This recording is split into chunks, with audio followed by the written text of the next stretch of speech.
Assalamualaikum warahmatullahi wabarakatuh. Bismillahirrahmanirrahim. Alhamdulillahi rabbil alamin. Wabihi nasta'inu ala umuri dunya waddin. Wassalatu wassalamu ala ashrafil anbiya'i wal mursalin. Sayyidina Muhammadin wa ala alihi wa sahbihi ajma'in. Allahumma faqihna fiddin wa 'allimna at-ta'wil amma ba'du. Qala an-nazimu wasyarihu rahimahumallahu ta'ala wa nafa'ana bihima wa bi'ulumihima wa amaddana bi asrarihima wa bikum fid dharaini amin. Bismillahirrahmanirrahim. Mari kita melanjutkan ngaji kitab Idhahul Mubham, syarah atas kitab As-Sulam Al-Munawwarah.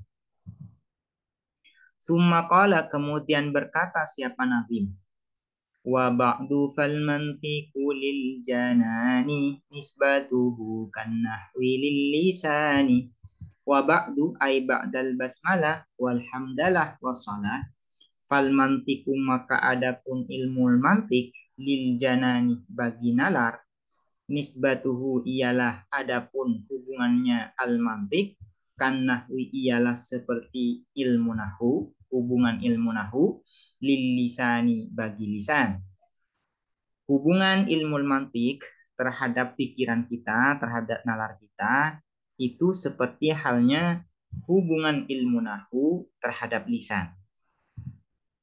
Kalau ilmu nahu itu menjaga lisan anil khoto, dari kekeliruan di dalam berucap, di dalam muhadasah, di dalam berbicara.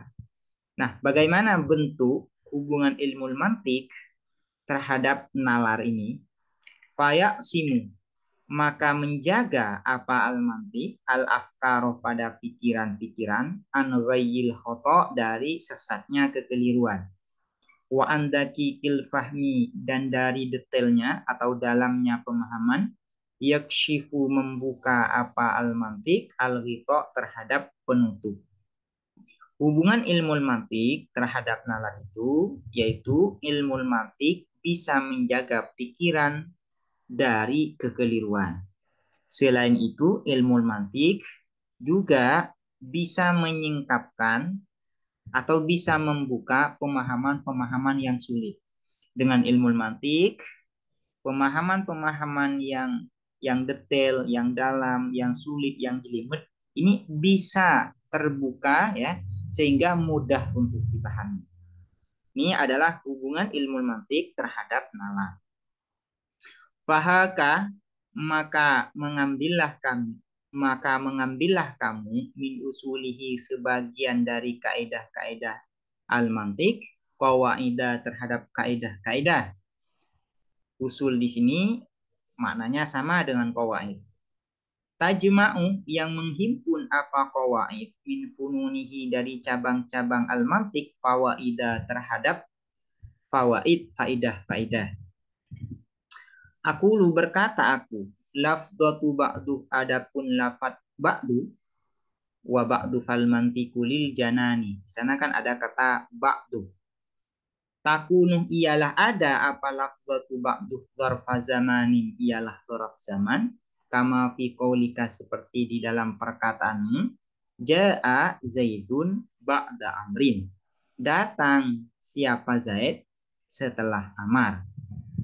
Wa dzarfa makanin, dan dzarf makan, kama fi qaulika seperti di dalam perkataanmu, daru Zaidin adapun rumah Zaid, ba'da dari amrin ialah setelah rumah Amar.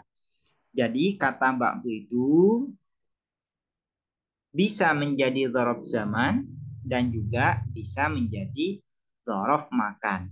Dzaraf zaman ba'du yang menunjukkan pada dzaraf zaman ini menunjukkan keterangan waktu. Sementara ba'du yang digunakan untuk dzaraf makan menunjukkan keterangan tempat. Contohnya yang menjadi dzaraf zaman, ja'a Zaidun ba'da amrin. Datang siapa Zaid ba'da zamani maji'i amrin, setelah waktu kedatangan Umar. Nah, ini ya. Ini ba'da di sini menunjukkan keterangan waktu. Yang menunjukkan dzaraf zaman, keterangan tempat. Contohnya, Daru Zaidin ba'da dari amrin. Rumah Zaid ba'da makani dari amrin. Ini ya. Rumah Zaid itu posisinya setelah rumah Amar. Nah, ba'da di sini menunjukkan pada dzaraf makan, menunjukkan pada keterangan tempat. Nah, di dalam bait ini, ba'du ini menunjukkan keterangan waktu atau keterangan tempat, menjadi dzaraf zaman atau dzaraf makan. Ini yang akan dijelaskan oleh Syarih. Wa yasihhu dan sah istimaluha apa menggunakan lafdzatu ba'du. Huna di sini di dalam bait ini fil maknaya ini di dalam dua makna bi'tibara ini dengan dua pertimbangan. Bi'tibari dengan pertimbangan bi'tibari anna zamanan nutki bima ba'daha ba'da zamanin nutki bima qablaha. Dengan mempertimbangkan bahwa sesungguhnya apa waktu mengucapkan bima dengan sesuatu ba'daha yang setelah lafzatu ba'du ba'da zamanin nutki ialah setelah waktu mengucapkan bima dengan sesuatu qablaha yang sebelum lafzatu ba'du. Au bi'tibari atau dengan mempertimbangkan anna makanahu bahwa sesungguhnya tempatnya ma ba'daha firraqmi di dalam tulisan ba'dahu ialah setelah ma qablaha. Ba'dahu ialah setelah ma qablaha. Jadi di dalam bait ini ba'du juga bisa dijadikan sebagai dzaraf zaman dan juga bisa dijadikan sebagai dzaraf makan. Dengan dua pertimbangan, dengan dua sudut pandang yang berbeda. Kapan ba'du di dalam bait ini bisa dijadikan dzaraf zaman, yaitu apabila di sini ba'du di sini yaitu apabila zamanun nitki waktu mengucapkan kalimat setelah ba'du ini yaitu setelah zaman mengucapkan kalimat sebelum ba'du. Artinya pertimbangan pertama, sudut pandang pertama yaitu apabila dilihat dari segi waktunya. Artinya waktu mengucapkan kalimat setelah ba'du ini dilakukan setelah mengucapkan kalimat sebelum ba'du. Jadi yang dijadikan pertimbangan sudut pandangnya apabila ba'du ini dijadikan dzaraf zaman, yaitu sudut pandangnya adalah sudut pandang waktu. Yang dijadikan pertimbangan adalah waktunya. Nah, kapan ba'du di dalam bait ini bisa dijadikan dzaraf makan? Yaitu apabila yang dijadikan pertimbangan atau sudut pandangnya adalah tempat. Yaitu tempat kalimat setelah ba'du berada posisinya setelah kalimat sebelum ba'du. Jadi kalimat setelah ba'du ini secara posisi, secara makan berada setelah kalimat sebelum ba'du. Jadi yang dijadikan iktibar, yang dijadikan sudut pandang adalah tempat. Maka ba'du di dalam bait ini menjadi dzaraf makan. Kalau yang dijadikan sudut pandang atau pertimbangannya itu adalah zaman, adalah waktu, maka ba'du di dalam bait ini menjadi dzaraf zaman.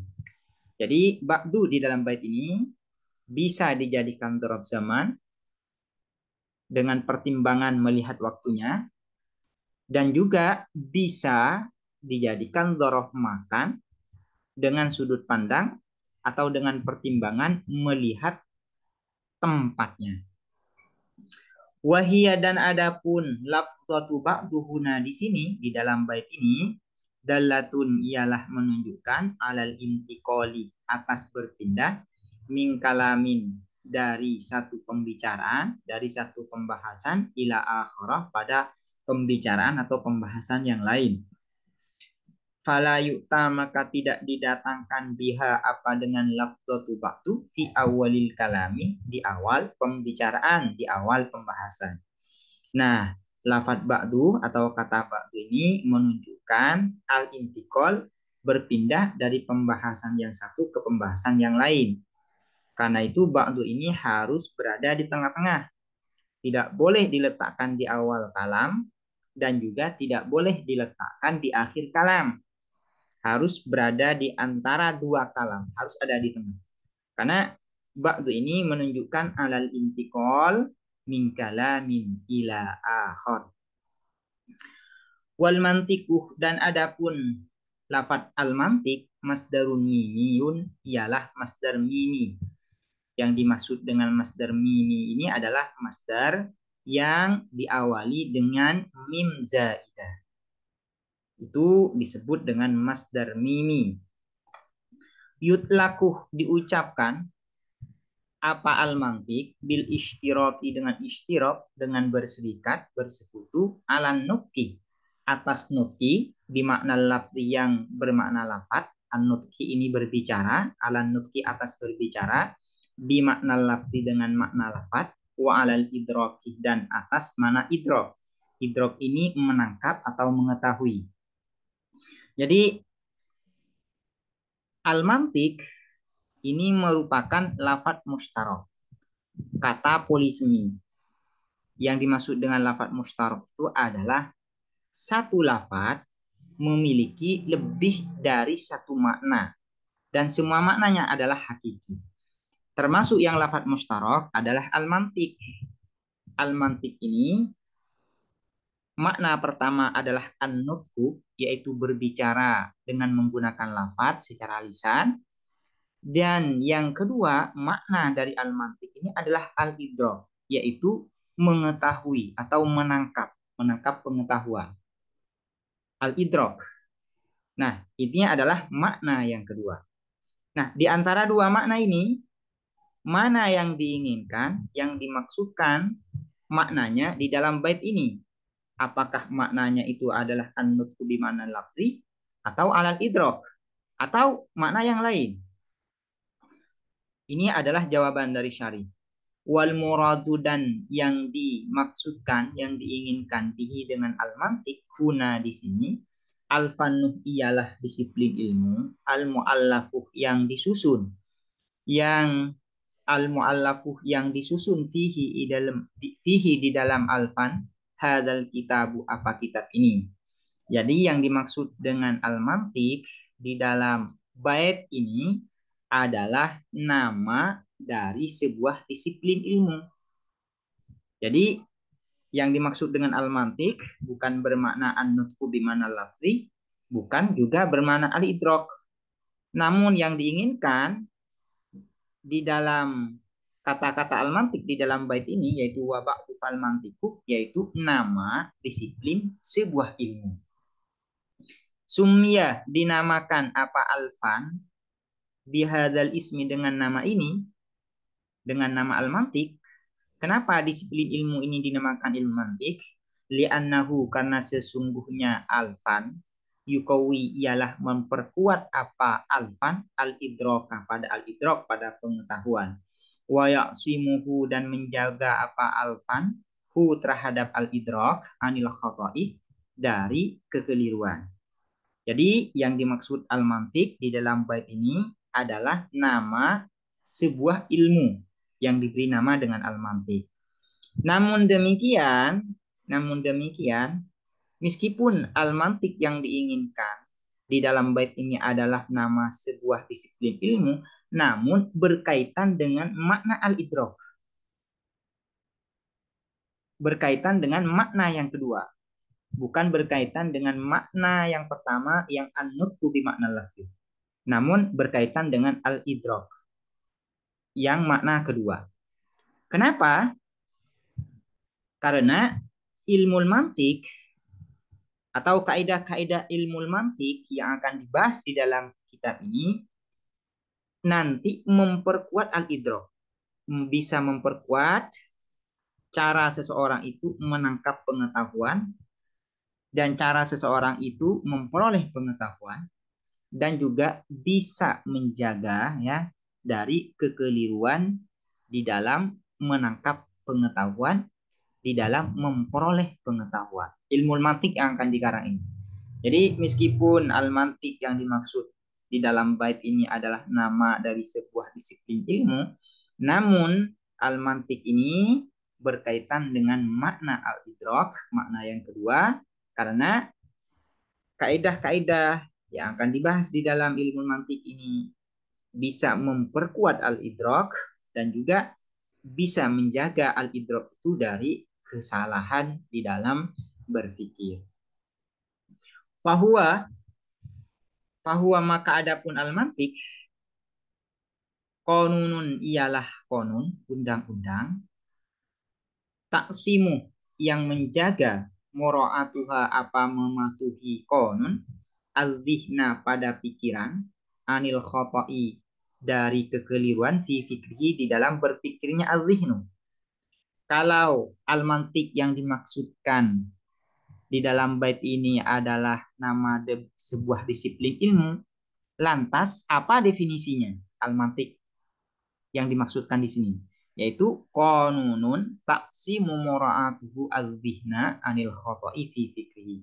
Yaitu berisi kaidah-kaidah undang-undang yang apabila kaidah-kaidah ini dipatuhi, maka kaidah-kaidah ini akan menjaga pikiran dari kekeliruan di dalam berpikir.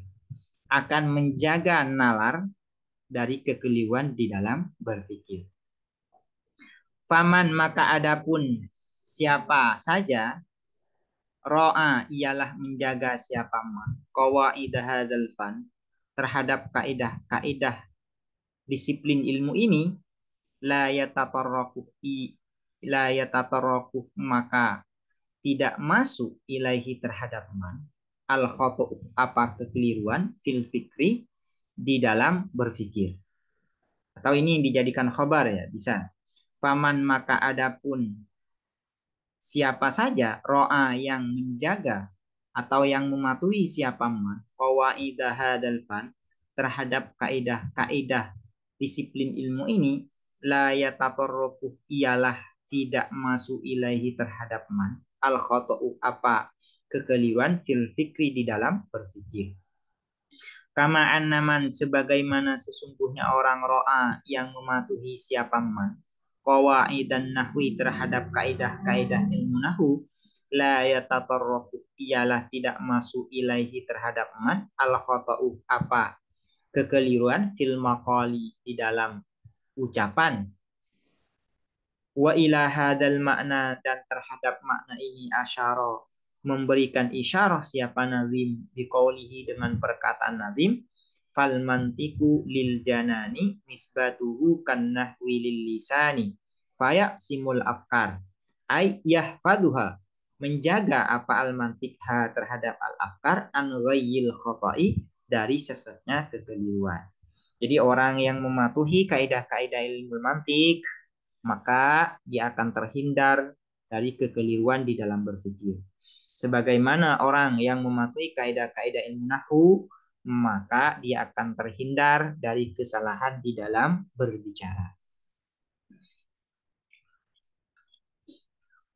Wal janan dan adapun kata al janan yutlaku ialah diucapkan apa al janan alal qalbi atas qalb hati. Wal muradu dan yang dimaksudkan bihi dengan al janan guna di sini al quwatul mufakkirah ialah kekuatan berpikir. Jadi al janan itu artinya adalah hati. Cuman yang dimaksudkan di dalam bait ini dari al-janan, yaitu al-quwatul mufakkir, kekuatan berpikir. Karena itu barusan saya mengartikan al-janan ini bukan dengan makna hati, tapi memaknainya dengan nalar. Lil janani terhadap nalar. Wa idhafatu ghayyin, dan adapun menyandarkan lafaz ghayyin ilal khata'i pada lafaz al khata' min idhafatil ami ilal khasih, ialah dari tipe atau dari bagian dari kategori menyandarkan yang yang umum ilal khasih pada yang khusus. Yang itu adalah al-ghay, lafaz ghay, ghayyi, sementara yang khusus itu adalah al-khata. Kenapa yang adalah ghay dan al-khata adalah khusus? Idil ghayyu, karena adapun al-ghayyu ad-dhalalu ialah kesesatan. Wal khata'u, dan adapun khata' kekeliruan itu naun ialah satu macam minhu dari dhalal. Karena makna dari ghay ini adalah kesesatan. Nah, sementara khata' itu satu macam dari bentuk kesesatan itu. Karena itu ghay ini lebih umum daripada khata'. Ghay, ya, afrad dari ghay itu mencakup kepada khata' dan selain khata'. Bentuk kesesatan-kesesatan yang lain juga disebut ghay. Namun khata', ya, namun khata' ini hanya khusus pada kesesatan tertentu, yaitu hanya khusus pada kekeliruan saja. Jadi hubungan antara ghay dan khata' yaitu hubungan am wa khusus.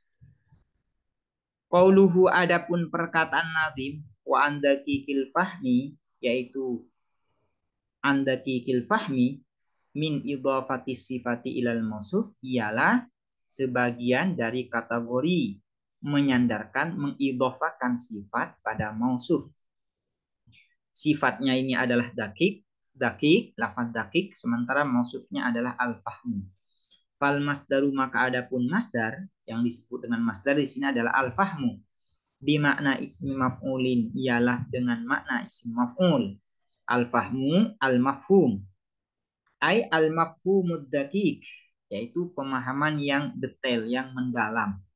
Wal ghito, adapun lafaz al ghito bi kasril ghini, dengan kasrahnya huruf ghin. Wal makna, dan adapun makna pengertian dari bait ini, annaman, ialah sesungguhnya siapa orang, tamakkana yang kokoh siapa man, yang menguasai siapa man, min hadal fanni, dari disiplin ilmu ini, yaitu ilmu mantik, soroh, maka menjadi an-nadhariyu, apa sesuatu yang nadhari. Nadhari ini adalah ilmu yang tanpa berpikir. Mala yahtaju ila ta'ammulin wa nadhar, itu disebut ini ya, kebalik ya. An-nadhari ini adalah ma yahtaju ila ta'ammulin wa nadhar, ilmu yang butuh pada nalar dan berpikir. Ini disebut dengan nadhari. Nah, lawan dari nadhari ini adalah doruri. Doruri ini adalah ilmu yang diperoleh tanpa proses bernalar dan berpikir. Soroh, maka menjadi an-nadhari, apa ilmu nadhari. Ilmu nadhari adalah ilmu yang diperoleh melalui proses bernalar dan berpikir. Minal ma'anil masturati, dari makna-makna yang tertutup. Dorurian, ialah doruri. Maksyufan, yang tersingkap. Wadihan, yang jelas. Lahu, terhadap man. Wahada, dan adapun ini, sayruratun nadhari dorurian maksyufan wadihan, amrun, ialah perkara, musyahadun, yang disaksikan, la yahtaju, yang tidak butuh, apa hadza libayanin, pada penjelasan. Seseorang yang menguasai ilmu mantik, maka ilmu-ilmu yang bersifat nadhari akan berubah menjadi doruri. Akan berubah menjadi doruri. Artinya ilmu yang sulit, ya, ilmu yang sulit akan menjadi ilmu yang mudah untuk dipahami. Dan ini sudah amrun musyahad, sudah menjadi fakta, ya. Bahwasanya orang yang menguasai ilmu mantik ini, maka ilmu-ilmu yang jelimet itu ya bagi dirinya akan tampak mudah sekali, akan terlihat mudah sekali. Dan ini sudah menjadi fakta yang tidak butuh pada penjelasan. Wahaka dan adapun lafadz haka ismu fi'lin ialah isim fi'il bimakna khud dengan makna khud. Wa qawaidah dan adapun lafadz qawaidah ma'muluhu ialah makmulnya haka. Qawaidah ini menjadi maf'ul bihi dari haka. Wa min usulihi dan adapun lafadz wa min usulihi halun ialah menjadi hal min qawaidah dari lafadz qawaid. Wa min dan adapun min tabiyatun ialah tabiyiyah, artinya min yang memiliki makna sebagian, makna sebagian. Ai khul, ai makna dari bait ini yaitu faha kamin usulihi qawaida tajma'u min fununihi fawaida. Maknanya khul qawaida hiya ba'du usulihi. Khul mengambillah kamu qawaida terhadap kaidah-kaidah. Hiya adapun qawaid ba'du usulihi ialah sebagian qawaid-qawaidnya al-mantiq, ai qawaidihi qawaid atau kaidah-kaidah al-mantiq. Idil qaidatu karena adapun al-qaidah wal aslu dan aslu bimaknan wahidin ialah dengan pengertian yang satu. Artinya kaidah dan usul, qawaid dan usul maknanya satu. Kaidah dan asal maknanya satu. Wa huwa dan adapun amrun wahid, amrun kulli ialah perkara kuliun yang bersifat universal, yang tobiku yang berlaku atau mencakup apa amrun kuli ala jami'i juz'iyatihi atas seluruh partikular-partikularnya amrun kuli. Kaqaulin nuhati seperti perkataan ulama nahwu, al-fa'ilu adapun al-fa'il marfu'un ialah marfu'. Wa qalil manatiqoti dan perkataan ulama mantik al-mujabatul kulliyatu adapun al-mujabah al-kulliyah positif universal. Aksuha ialah adapun konversinya al-mujabah al-kulliyah mujabatun juz'iyatun ialah mujabah juz'iyah positif partikular. Kaidah dan asal pengertiannya satu, yaitu amrun kulli perkara universal yang berlaku terhadap semua individu yang berada di bawah cakupannya. Ini disebut dengan kaidah atau disebut dengan asal. Contohnya al-fa'ilu marfu'un. Al-fa'ilu marfu'un ini disebut dengan kaidah atau disebut dengan asal. Kenapa disebut dengan kaidah atau asal? Karena dia berlaku terhadap individu-individu yang berada di bawahnya. Misalnya, Ja'a Zaidun, datang siapa Zaid? Zaid ini fa'il. Karena Zaid ini menjadi fa'il, maka dia harus rafa. Ja'a Zaidun, Ja'a Zaidun berarti Zaidun ini karena menjadi fa'il maka harus rafa. Kaidahnya adalah al-fa'ilu marfu'un. Jadi al-fa'ilu marfu'un ini adalah asal yang berlaku kepada lafadz Zaidun di dalam contoh Ja'a Zaidun. Contohnya lagi, kaidah yang ada di dalam ilmu mantik. Al-mujabatul kulliyah, aksuha mujabatun juz'iyah. Nanti di dalam ilmu mantik itu ada pembahasan terkait atas atau konversi. Nah, salah satu kaidahnya bahwasanya positif universal itu kalau dikonversi menjadi positif partikular. Contohnya seperti apa? Contohnya, misalnya, kullu insanin hayawanun. Semua manusia itu adalah hayawan. Kalau dikonversi, maka menjadi mujabah juz'iyah, yaitu ba'dul hayawani insanun. Nah, contoh kullu insanin hayawanun ini disebut dengan juz'iyah. Kaidahnya yang mana? Yaitu al-mujabatul kulliyah aksuha mujabatul juz'iyah. Wal fununu dan adapun al funun, al furu'un ialah al furu'. Makna dari funun ini adalah furu' cabang. Wal fawaid dan adapun lafadz fawaid jam'u faidatin ialah jamak dari lafadz faidah. Mufradnya dari fawaid ini adalah faidah. Wahia dan adapun faidah fil asli di dalam asalnya Makna dasarnya, ma adalah sesuatu ustufida yang diambil faidah apa ma, min ilmin dari ilmu, au malin atau harta. Jadi makna dasar dari faidah ini adalah mastufida min ilmin au malin. Yang kita mendapatkan manfaat, sesuatu yang kita mendapatkan manfaat baik dari ilmu atau harta itu disebut dengan faidah. Wal makna dan adapun maknanya, makna dari bait ini yaitu faha kamin usulihi qawaida tajma'u min fununihi fawaida. Maknanya anna hadhil qawaida ialah sesungguhnya apa kaidah-kaidah ini tajma'u menghimpun, ialah menghimpun apa hadhil qawaid furu'an pada cabang-cabang, wal furu'u dan adapun cabang-cabang ilmatik tashtamilu ialah mencakup apa al furu ala fawaida atas faidah-faidah.